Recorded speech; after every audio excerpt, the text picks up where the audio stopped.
चलेगा। हरलाखी रील्स गोलीकांड के नामजद मुख्य आरोपी को पुलिस ने हथियार के साथ गिरफ्तार। हरलाखी थाना क्षेत्र के उमगांव में रील्स बनाने के दौरान के एक किशोर की मौत मामले में नामजद मुख्य आरोपित उमगांव निवासी शिवम कुमार साह को पुलिस ने हथियार के साथ गिरफ्तार कर किया है। हरलाखी थाना परिसर में गुरुवार को प्रेस वार्ता कर पत्रकारों को जानकारी देते हुए बेनीपट्टी एसडीपीओ निशिकांत भारती ने बताया, मृतक इंदल साह के मां के द्वारा हरलाखी थाना में प्राथमिकी दर्ज कराई गई थी। पुलिस ने त्वरित अनुसंधान करते हुए मुख्य आरोपी शिवम कुमार साह को हथियार के साथ गिरफ्तार कर उसे न्यायिक हिरासत में भेज दिया गया है। आगे उन्होंने बताया है कि युवक ने जिस हथियार से हत्या की थी, पुलिस ने उस हथियार को भी बरामद कर लिया। साथ में पुलिस ने गोली का खोखा भी बरामद किया है। एफएसएल में भेजकर जांच की जाएगी। उन्होंने बताया, बहुत कम समय में एक बड़ी कामयाबी मिली है। एसडीपीओ ने बताया, पुलिस हर बिंदु पर जांच पड़ताल कर रही है।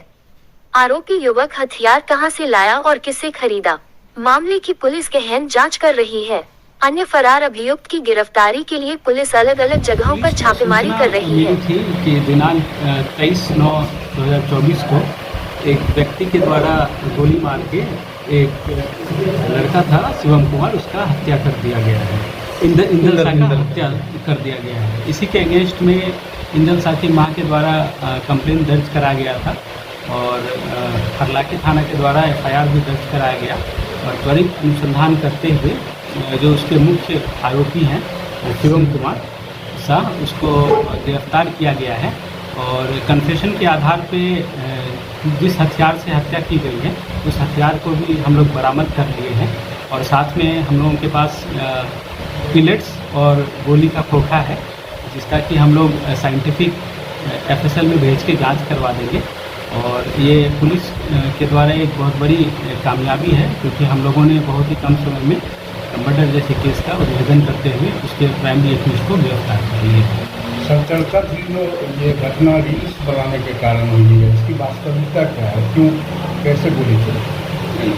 उनके द्वारा बताया जा रहा है कि ये रील्स बनाने के लिए ये हथियार लेके आए थे, बट फिर भी ये हथियार कहाँ से लेके आए हैं और इस हथियार का सोर्स इन्होंने किनसे खरीदा है उसमें भी पुलिस अभी छानबीन करेगी।